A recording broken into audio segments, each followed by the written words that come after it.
দেখো, আকাশটা মেঘলা হয়ে কত সুন্দর দেখাচ্ছে। মেঘের ফাঁক দিয়ে কি সুন্দরভাবে সূর্যের আলো বেরিয়ে আসছে। মন চাইছে সারাদিন যেন এই অপরূপ দৃশ্য দেখেই কাটাই। ভালো তো অনেক কিছুই লাগে গিন্নি, তবে বসে থাকলে যে পেট চলবে না। এই পাপি পেটের জন্য রোজের কিছু না কিছু জোগাড় করতেই হয়। সেটা তো ঠিক, কাজকর্ম তো করতেই হবে, তবে কাজকর্মের মাঝেও আরো একটা জীবন আছে। সেই জীবনটাকে উপভোগ করতে হবে, তবেই তো আমাদের জীবনটা সুন্দর হবে। কাজকর্ম আর দায়িত্বের মাঝে কি জীবন আছে? যখন ছোট ছিলাম তখন খেলাধুলা করতাম, কিন্তু যখন থেকে দায়িত্ব বোঝা কাঁধে নিয়েছি এর বাইরে বের হতে পারিনি। আমি বলছি না যে কাজকর্ম একদম বন্ধ করে দাও, তবে এই কাজকর্মের ফাঁকে নিজেকে সময় দাও। এই দেখো, কি অপরূপ দৃশ্য, এগুলোকে উপভোগ করো। দেখবে জীবনটা আরো সুন্দর হবে। তুমি বলছো যখন, তাহলে নিশ্চয়ই হবে। এবার থেকে আমি সেটাই করব। শোনো, এগুলো বলে দিতে হয় না, তুমি নিজে যেদিন বুঝতে পারবে সেদিন তোমার ভিতরে একটা আনন্দ জেগে উঠবে। এই দেখো, মেঘলা আকাশ, মেঘের ফাঁক দিয়ে সূর্যের কিরণ বেরিয়ে আসছে। গাছে দেখো, দুটো পায়রা বসে মনে হয় মনের কথাই বলছে। এগুলো উপভোগ করতে হয়। বুঝতে পেরেছি। আমার বউটা আজকে খুব খুশি মেজাজে আছে। আচ্ছা গিন্নি, তুমি উপভোগ করো কাজ, আমি জমির দিকে গেলাম। ধানগুলো কাটতে হবে, বর্ষায় না হলে নষ্ট হয়ে যাবে।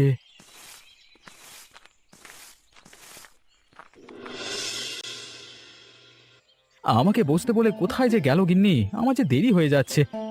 সত্যি বাবু, তুই একটা মেয়েকে বিয়ে করেছিস, তো সময়ের তো কোনো মূল্যই দেয় না। এইসব গরিব ভিখিরি মানুষেরা জানে নাকি যে সময়টা কত মূল্যবান? ঠিকই বলেছো দিদি, বিয়েটা করাই আমার ভুল হয়েছে।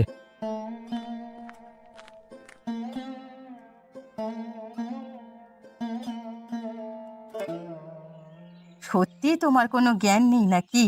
আমাদের মতো ব্যবসায়ী মানুষদের সময় কতটা মূল্যবান তুমি জানো? এরকম ভাবে সময় নষ্ট করছো আমাদের। কোথা থেকে ভিখিরিগুলো সব চলে আসে? না না দিদি, আমি সময় নষ্ট করছি না। ব্যবসার সাথে সাথে খাবারটাও খেতে হবে, খাবার না খেলে গায়ে শক্তি আসবে কোথা থেকে? আমার ভাইয়ের ক্ষুধা লাগলেও ও দোকান থেকে কিনে খেয়ে নেবে। এইভাবে 1 ঘন্টা বসিয়ে রাখার তো কোনো মানে হয় না। না না, 1 ঘন্টা কোথায়, মাত্র 20 মিনিট হয়েছে, আর এটুকু সময় তো বসে থাকাই যায়। তাকে কি বলছি, আমি তো ভুলে গিয়েছিলাম, এই গরিব বাড়ির মেয়ে। এর জন্যই তোমরা গরিব আর আমরা বড়লোক। তোমরা দুজনে থামো।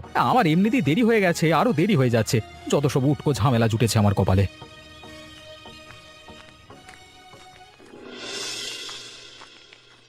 বাড়িতে রোজ রোজ ঝামেলার ভালো লাগে না। কেন যে গরিব মেয়েটাকে বিয়ে করতে গেলাম, রোজের খালি অশান্তি বাঁধায়। এখন তাড়াতাড়ি পা চালিয়ে দোকানে যাই। পল্লব দাদা, আরে ও পল্লব দাদা, দাঁড়াও দাঁড়াও, আমি আসছি। এই এক জুটেছে উটকো ঝামেলা। এমনিতেই দেরি হয়ে গেছে, তার উপর আবার পিছু ডাকলো।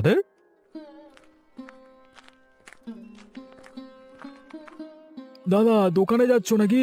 তা আজকে এত দেরি হলো কেন? তোমার কি কোনো কাজকর্ম নেই নাকি? এমনিতেই দেরি হয়ে গেছে, তোমরা আবার পেছু ডাকছো।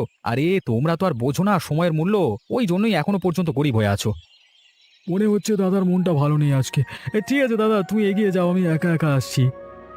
সে আমার মন কেমন আছে সেটা তোমাকে জানতে হবে না, শুধু এটুকু বলছি, আমাদের সাথে মিশতে এসো না। আমরা বড় লোক আর তোমরা গরিব, দুজনকে মানায় না। আমি এত অপমান সহ্য করবো না তো। তোমার এই বড়লোকি অহংকার একদিন শেষ হবে। যেমন তোমার বউ খুব ভালো কিন্তু তুমি কদর করো না, ঠিক তেমনই এই অহংকার তোমায় একদিন শেষ করবে। দেখবে একদিন এই অহংকারের জন্য সব হারাবে।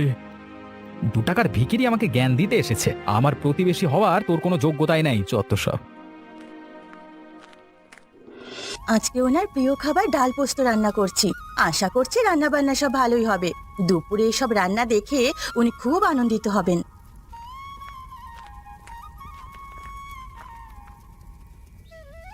এই যে ভিখারি, এখনো তো রান্না হয়নি, কি করছিস এতক্ষণ ধরে?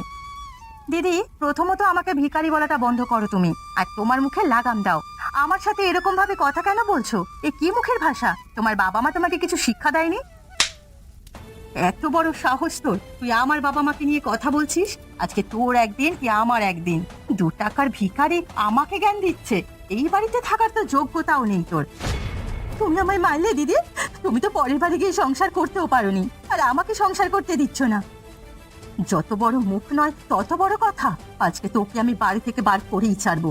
বড্ড বার বেড়েছিস তুই, তোর একদিন কি আমার একদিন। উনি এলে আমি ওনাকে সব বলবো, তুমি আমার উপর এরকম ভাবে অত্যাচার করছো। আমার অনেক কাজ আছে। এখন আমি গ্রামের কুয়ো থেকে পানি আনতে যেতে হবে। আর ঝামেলা চাই না, দয়া করে আমার সামনে থেকে সরে যাও। যা যা কাজ কর, কাজের লোকের মতো থাকবি, একদম বেশি ন্যাকামো করতে আসবি না।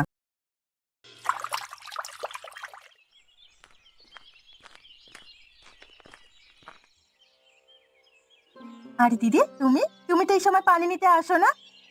হ্যাঁ গো দিদি, আমি এই সময় পানি নিতে আসি না। আজকে বাড়িতে পানি একদম শেষ হয়ে গেছে, তাই বাধ্য হয়ে আসতে হলো। আরে দিদি, তোমার গালে ওরকম লাল দাগ কেন? দেখে তো মনে হচ্ছে তোমার কেউ চড় মেরেছে। কি হয়েছে গো দিদি? তুমি আমাকে নির্দ্বিধায় বলতে পারো। কি আর বলবো, আমি গরিব বাড়ির মেয়ে, তাই জন্য আমাকে অত্যাচারিত হতে হচ্ছে। আর আমার তো যাওয়ার কোনো জায়গাও নেই, মা বাবা বেঁচে নেই, আর সেখানেও যেতে পারছি না। তোমাকে কি তোমার স্বামী অত্যাচার করছে? শুধু স্বামী নয় গো, তার সাথে আমার ননদও আছে। এই মাত্র আমি রান্না করছিলাম, গিয়ে শুধু শুধু ঝামেলা করলো, আমাকে চড় মারলো, আবার হুমকি দিয়েছে আমাকে নাকি আজকেই বাড়ি থেকে বের করে দেবে। দিদি, তুমি এইসব কথাবার্তা দাদাকে বলবে, দাদা নিশ্চয়ই কিছু একটা করবে, তুমি চিন্তা করো না। এইরকম আমার সাথে হলে আমি তখনই বাড়ি ছেড়ে চলে যেতাম। আমি জানি তুমি খুব কষ্টে আছো। কি আর করবো বলো, এটাই আমার ভাগ্য। সবার কপালে তো আর সুখ থাকে না। ঠিক আছে দিদি, তুমি এখন যাও, তোমার আবার দেরি হয়ে যাবে। হ্যাঁ দিদি, আমি আসছি, পরে আবার কথা হবে। তুমি অবশ্যই আজকে দাদাকে কথাগুলো বলবে, অত্যাচার একদম সহ্য করো না।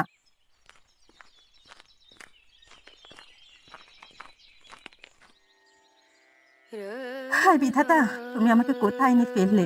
এইভাবে কি বাঁচা যায়? তুলে নাও আমায়, আমি আর বাঁচতে চাই না এইভাবে। এই হালকা হালকা করে বৃষ্টি শুরু হলো, একটু তাড়াতাড়ি করে বাড়ি যেতে হবে, জোরে বৃষ্টি চলে এলে অসুবিধে হয়ে যাবে। আরে কাকা, কোথায় গেছিলে গো? কাকিমার সাথে দেখা করতে নাকি? হ্যাঁ রে ভাইপো, এই আকাশ থেকে ঘুরে আসছি, দেখলাম তোর কাকিমা বড্ড কাজে ব্যস্ত, তাই চলে এলাম। আরে কাকা ভাইপোতে বেশ ভালোই মজা করা যায় বলো। শুধু কাকা ভাইপো কেন, মজা করবার জন্য একটা ভালো পরিষ্কার মন দরকার, যেটা তোর আর আমার আছে। নিজের প্রশংসা নিজেই করে দিলে বলো। তা কোথায় গেছিলে? এই একটু বেরিয়েছিলাম ঘুরতে। আমার তো আর কাজকর্ম নেই, সারাদিন বাড়িতে থাকতে ভালো লাগে না, এই বাড়ির দিকেই যাচ্ছি। এবার বৃষ্টিটাও নামলো, ভাগ্যিস ছাতা এনেছিলাম। হ্যাঁ, তুমি তাড়াতাড়ি বাড়ি চলে যাও, বৃষ্টি হলেই রাস্তা পেছল হবে, তখন আবার কাদায় পড়ে গড়াগড়ি খেও না জানো। বড্ড বাজে বকিস, তুই কাজ কর, নাইলে আবার বৌমা তোকে খেতে দেবে না। কেন খেতে দেবে না? অবশ্যই দেবে, আমি কত খাটাখাটি করে যাচ্ছি বলো। থাক বাবা থাক, তোকে আর নিজের গুণগান গাইতে হবে না, তুই কাজ কর, আমি বাড়ির দিকে যাই। একদিন বাড়িতে আসিস, দুজনে মিলে বসে মজা করতে করতে হুঁকো খাবো। তোর বউকে আবার বলিস না, তাহলে আবার তোকে বাড়ি ঢুকতে দেবে না। ঠিক আছে ঠিক আছে।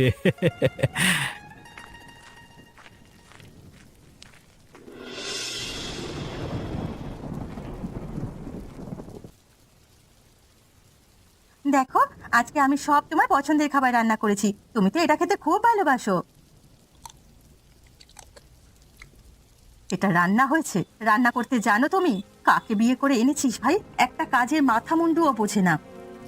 দিদি, রান্না তো ঠিকঠাকই আছে, এখানে তো কোনো ভুল ত্রুটি হওয়ার জায়গা নেই, তাহলে আপনি ভুল ত্রুটি পাচ্ছেন কি করে? খাবারে লবণ কম হয়েছে, সারা দিনে একবার বাড়িতে এসে খাবো, সেটাও শান্তি করে খেতে পারবো না। সত্যি তুমি কি কিছুই জানো না নাকি? আমি তো ঠিকঠাকই রান্না করেছিলাম, সবকিছু এই দিদির জন্য হয়েছে। আজকে তুমি যখন দোকানে চলে গিয়েছিলে, তারপর আমার উপরে অত্যাচার করছিল, আমাকে চড় মেরেছে জানো। একে তো খাবার রান্না করতে পারোনি, তার উপর আবার আমার খুব দোষ দিচ্ছ। দেখ ভাই, আবার মিথ্যে কথাও বলছে। আমি তোর বউয়ের গায়ে হাত তুলতে যাবো কেন রে? সত্যি তোমার থেকে এসব আশা করিনি, শেষ পর্যন্ত আমার দিদির উপর দোষারোপ করবে। তোমাকে বিয়ে করাটাই আমার ভুল হয়েছে, কিছু পারে না, কিছু জানে না যত সব। ঠিক আছে, আমি চলে গেলে তাহলে সবকিছু ঝামেলা মিটে যাবে, তাই তো? এই বাড়ি ছেড়ে চলে যাচ্ছি আমি, তোমরা থাকো ভালোভাবে। এই অপমান আমি আর সহ্য করবো না, কিছু না করলেও যখন অপমানিত হতে হবে, সেখানে না থাকাই ভালো। হ্যাঁ, চলে যাও তুমি, সবকিছু তোমার জন্যই হয়েছে।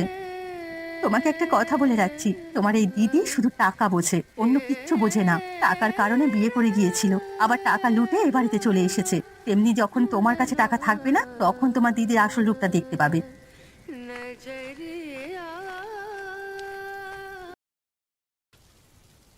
বিধাতা আমার সাথে এমন কেন হয়?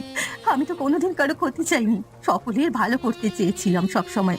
তাহলে তুমি কেন আমার সাথে এরকম করছো? আরে আমার দাওয়ায় বসে তুমি কাঁদছো কেন? এই সন্ধেবেলা তুমি কোথায় বেরিয়েছো? কাকাবাবু, আমার অনেক দুঃখ, তাই জন্য আমি বাড়ি থেকে বেরিয়ে এসেছি। আরে তুমি তো আমাদের গ্রামের এই বড় ব্যবসায়ী পল্লবের বউ, তাই না? হ্যাঁ, আমি ঠিকই ধরেছি। তাহলে তোমার এত দুঃখ কিসের? তোমাদের তো অনেক টাকা। ওই টাকাই সর্বনাশ করেছে। আমি সকলের জন্য এত ভাবি, এত কিছু করার চেষ্টা করি, তারপরও আমার কপালে জোটে অত্যাচার। কেন জানেন? কারণ আমি গরিব ঘরের মেয়ে, আমি ওই বাড়ির বড় বউ, কিন্তু আমাকে রাখে কাজের মেয়ের মতো। তাই আমি রেগে বেরিয়ে এসেছি বাড়ি থেকে, কিন্তু যাওয়ার তো কোনো জায়গা নেই, তাই এখানে বসেছিলাম। বুঝতে পেরেছি আমি। তুমি ভেতরে চলো। এই বৃষ্টিতে ভিজে ভিজে কোথায় যাবে? তুমি এখানে থাকতে পারো, কোনো অসুবিধে নেই। আমি তো একাই থাকি। অসংখ্য ধন্যবাদ কাকাবাবু। তুমি মেয়ে বলে কি তুমি কিছু পাবে না নাকি? তুমিও কিছু একটা করে দেখিয়ে দাও। নিজের শক্তি দিয়ে, বুদ্ধি দিয়ে প্রতিষ্ঠিত হওয়ার চেষ্টা করো। সকলকে দেখিয়ে দাও তুমিও পারো। হ্যাঁ, আমি একবার ঘুরে দাঁড়াবো, তবে কাকাবাবু ভিতরে গেলে ভালো হতো। আমার কাপড়টা যে একদম ভিজে গেছে, বদলে নিতাম। হ্যাঁ হ্যাঁ, এসো এসো।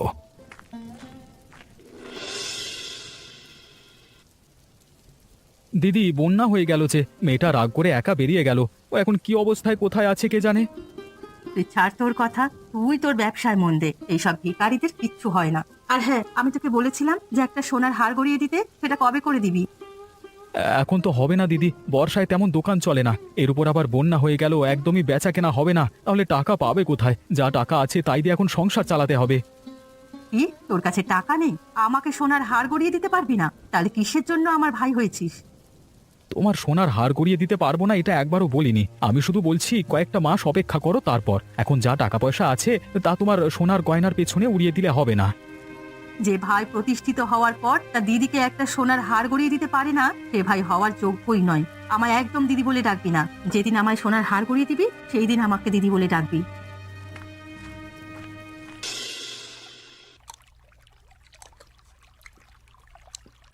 আরে মা, তোর হাতের রান্না তো বেশ খেতে লাগছে।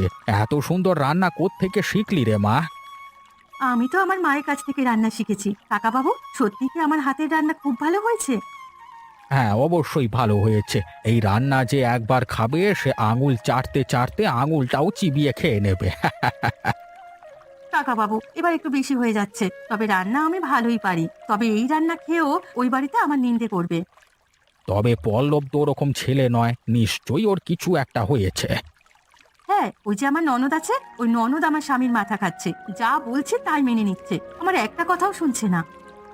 যাক, যা হয়েছে ভালোর জন্যই হয়েছে। বিধাতা সকলের ভালোই চান। তুই যখন ওই বাড়ি থেকে জেদ করে একবার বেরিয়ে এসেছিস, তখন তুই নিজে প্রতিষ্ঠিত হয়ে দেখিয়ে দে। কাকাবাবু, কিন্তু কিভাবে? তোর হাতের রান্না খুবই সুস্বাদু, আর বাইরেও বন্যা হয়ে গেছে। আমার তো একটাই নৌকা পড়েই আছে রে। কি রান্না বান্না করে নৌকা নিয়ে খাবার বিক্রি করতে বেরোস? গরিব মানুষ কিনতে পারবে না, তবে যারা একটু ধনী তারা কিনবে। তোর মুনাফা হবে। এইভাবে আস্তে আস্তে নিজেকে প্রতিষ্ঠিত কর। আচ্ছা কাকাবাবু, তাহলে আমি কালকে বেরিয়ে পড়বো খাবার বিক্রি করতে। কিন্তু আমি কি মাংসটা খুব ভালো রান্না করতে পারি? আমার রান্না করা মাংস তাহলে বিক্রি করব। তোর যেটা ভালো মনে হয় সেটাই করিস রে মা। আমি ঘরের দিকে গেলাম, খাওয়া শেষ করেছি। তুই ওই পাশের ঘরটায় ঘুমিয়ে পড়িস।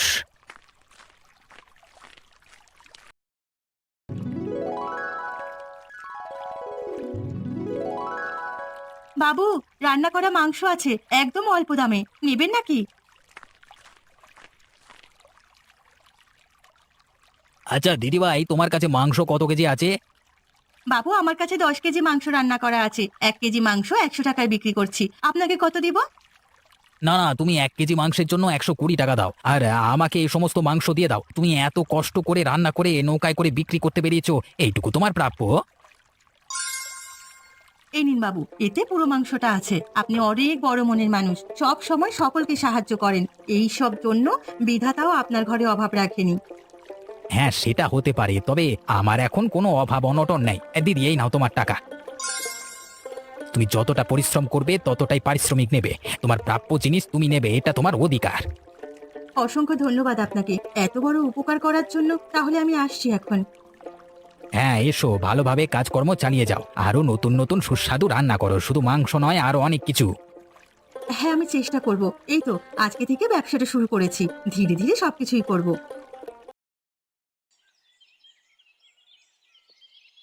দিদি, আমাকে ওষুধটা একটু এনে দাও তো, আমি আর পাচ্ছি না। আমি কোনো কাজ করে দিতে পারবো না, বললাম না। আমাকে একটা ভালো সোনার হার গড়িয়ে দিতে, সেটা তো দিলি না। কতগুলো মাস কেটে গেল, আমি তো তোর কোনো কাজই করে দিতে পারবো না। তুই আমার নিজে দিদি তো, নাকি মা অন্য কারো কাছ থেকে তোকে নিয়ে এসেছে বলতো? আমার সাথে এরকম ব্যবহার করিস কেন? মা তো ঠিকই বলেছিল, তুই শুধু টাকা বুঝিস, টাকা ছাড়া অন্য কিছু জানিস না। এ বলেছে আমি শুধু টাকা বুঝি? তুই তো তোর প্রতিশ্রুতি দিয়েও রাখতে পারলি না, তাই আমি আমার কর্তব্য করছি না। হায় বিধাতা, তুমি আমাকে কোথায় এনে ফেললে! এখন আমি বুঝতে পারছি, গিন্নি ঠিক কথাই বলেছিল, আমি হাড়ে হাড়ে টের পাচ্ছি। সে তুই যাই বলিস, আমার সোনার গয়না গড়িয়ে না দিলে আমি একটা কাজও করে দেব না। তুই তো আমার ভাই নাকি? তোকে আমার দিদি বলতে লজ্জা করছে, এত নীচ মহিলা তুই! একটা মানুষ অসুস্থতায় ভুগছে, তুই এখনো সোনার গয়না নিয়ে পড়ে আছিস। যদিও বা তোকে এত কিছু দিতাম, আর কিচ্ছু দেব না। দিবি না মানে কি? না দিলে তোর একটা কাজও করে দেব না। তুই আমার কটা কাজ করে দিস, তোর কথায় এসে আমি মালতীকে চা নয় তাই বলেছি। পারলে আমাকে ক্ষমা করে দিও মালতী, আমি অনেক বড় ভুল করে ফেলেছি। ফিরে এসো গিন্নি, তুমি ফিরে এসো। তুই তোর বউকে নিজে তাড়িয়েছিস, ও তোর কাছে আর কোনোদিন ফিরে আসবে না। তাই আমি যেটা বলছি সেটা শোন। আমি তোর আসল রূপ দেখে ফেলেছি, এখন মরে যাব তবু তোর কথা শুনবো না।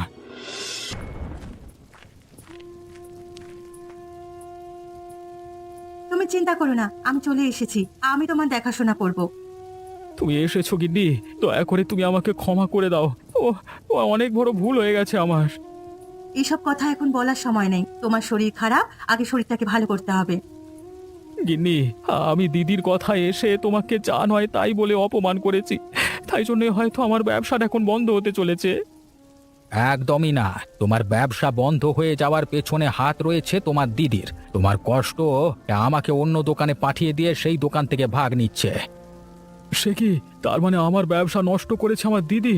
বাইরের শত্রুদের থেকে কিভাবে লড়বো সেটা আমার জানা আছে, তবে এই ঘরের শত্রুদের বিনাশ আগে দরকার। না রে ভাই, এই বুড়ো লোকটা খুব মিথ্যে কথা বলছে। থাক, আমাকে আর কিছু বলতে হবে না, অনেক তোর কথা শুনেছি, তাই আজকে আমি এই অবস্থায়। চলে যা, চলে যা আমার বাড়ি থেকে, যেখানে পারিস চলে যা। তুই খুব স্বার্থপর, তোর চরিত্র এরকম থাকলে তোকে কেউ আপন করে নিতে পারবে না। ভাই, আমার কথাটা তো একবার শোন, তারপর তুই বুঝতে পারবি কে সত্যি কথা বলছে আর কে মিথ্যে কথা বলছে। না রে, আমি তোর কাছ থেকে কিচ্ছু শুনতে চাই না, এক্ষুনি আমার বাড়ি থেকে বেরিয়ে যা, আর কোনোদিন ফিরে আসবি না। কিন্নি, এখন যে আমার ব্যবসাটা উঠতে চলেছে গো, এখন আমাদের কি হবে? তুমি একদম চিন্তা করো না, কিচ্ছু হবে না। কারণ আমি এখন প্রতিষ্ঠিত হয়েছি, নৌকা করে মাংস রান্না করে বিক্রি করছি। আমার ব্যবসা ভালোই চলছে, দুজনের ভালোভাবে চলে যাবে। তোমার দিদিটা তো সবকিছু শেষ করে দিল, তবে আমি তোমার কাজে সাহায্য করব। দরকার হলে গ্রামে একটা রান্না করা মাংসের হোটেল খুলবো, সেখানে আমি থাকবো, আর তুমি নৌকায় করে মাংস বিক্রি করতে যাবে অন্য গ্রামে। এটা হলো একটা ব্যবসায়ের বুদ্ধি। একটা ব্যবসা বন্ধ হলে অন্যটা কিভাবে শুরু করতে হয় সবকিছু জানা থাকে তার। অনেক দুঃখ কষ্ট দিয়েছি তোমাকে, আর নয়। অনেক ভুল বুঝেছি তোমাকে, আর নয়। এবার আমরা মিলেমিশে ভালোভাবে সংসার করব। হ্যাঁ। দেখলি তো রে মা, তোকে বলেছিলাম না, পল্লব ওরকম ছেলে নয়, ভালোভাবে সংসার কর।